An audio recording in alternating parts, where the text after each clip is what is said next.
Hi, I'm Andy Davis with Davis Stucco, and today we're going to be putting a finish coat on this custom house. We've already lapped it, and we put the scratch coat and the brown coat on, and today we'll be following up with a smooth trowel finish coat to match the existing house.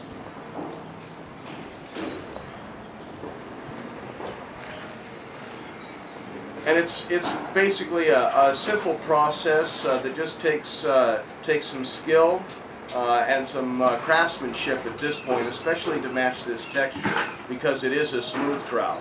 We'll be using a Santa Barbara Mission finish, which really works well to trowel down and give you a steel trowel finish that's smooth and without any chatter in it, and it will just leave a beautiful finish on to match the existing and the rest of this custom home. Oh, I hope you'll enjoy the home and the video. Hi, back again. Just starting to apply some of the Santa Barbara Mission finish to the ceiling area first. We want to get the ceiling out of the way, because if we do the wall first and then we go to the ceiling, then whatever's coming down from the ceiling is going to fall onto the wall. So always you want to start from the highest point, and so here we are at the ceiling. And typically when you're doing a finish coat, you'll be starting from left to right, because it gives you a good stroke, a good even stroke on the material, and leaves for a seamless wall. And so now I'll show you. You can try this at home. Ceilings are very difficult though, and typically you're going to end up with more on your head and in your face than you are on the actual ceiling. But I have 20 years, over 20 years of licensed applicating under my belt at this point, so it's a little bit easier for me, given the years of experience. So here we go. Now with this finish, typically you want to lay it on kind of full, so that you have a lot of what we would call butter or meat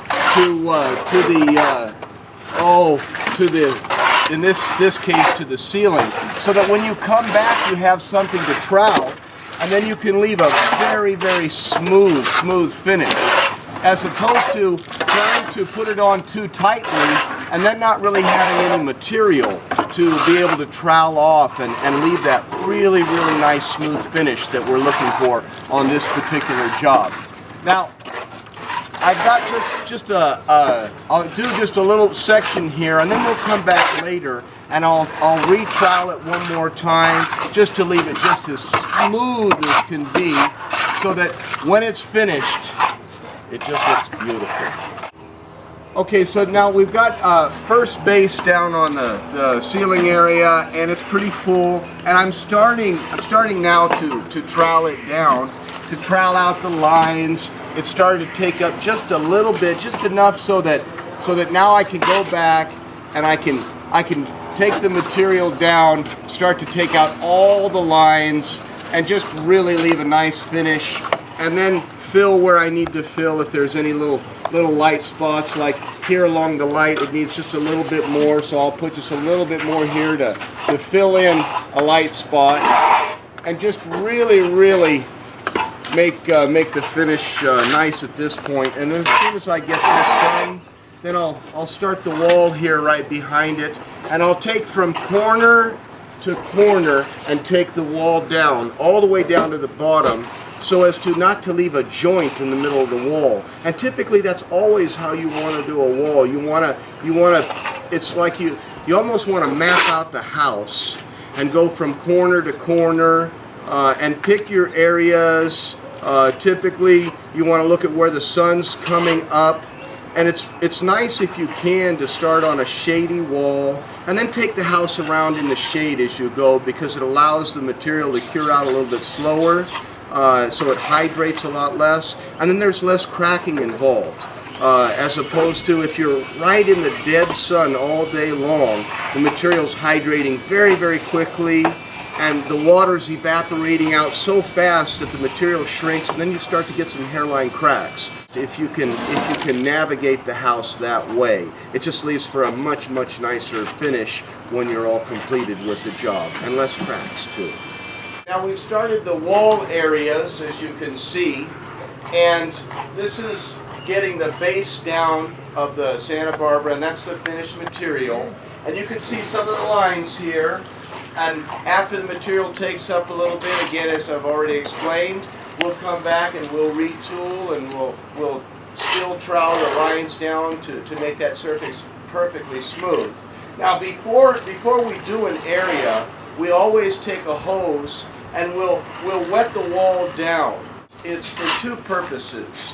One is so that the new material that we're putting on will absorb into the wall with the water, as opposed to drying very quickly on a dry surface and then not really bonding with the base coat, and that's the brown coat that you're seeing, this gray matter on the wall. That's the second coat, and that's the brown coat. And so you always want to take a hose and you want to wet down the brown coat, and get it nice and wet, so that again when you're applying the finish coat, it's going to draw in with the water right into the brown coat, really secure well. Now when you're wetting the wall down, you want to do it periodically over a week time before applying the finished coat, so that when you're applying the finish, it's already used to the weight of the water, the wall surface structure, and any cracking that might have happened has happened due to the weight that it's going to hold in the water. And then you're able, if you need to fiberglass tape the cracks before you can put the finish on.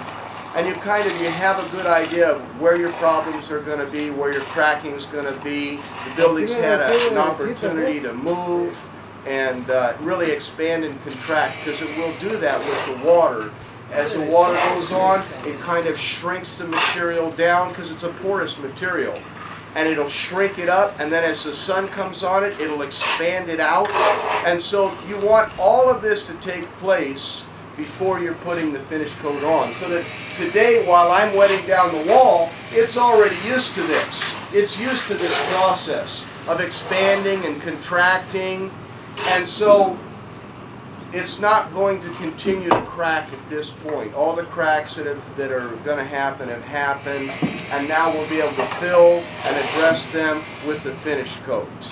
So again, before you start the finish coat, you want to get a nice water down on the brown coat, so that it will draw in the finish, bond very securely with the brown coat, and it won't come back off. So we've brought the wall down now. It's dried up a little bit. I've troweled it the first time, and then come back and troweled it again and got it to where it's almost just perfect. And now just a little bit more troweling, you can see a little bit of just lines and imperfections. And while it's hard and dry, we can trowel it off and take care of the last imperfections on the wall to get it just the way we want it.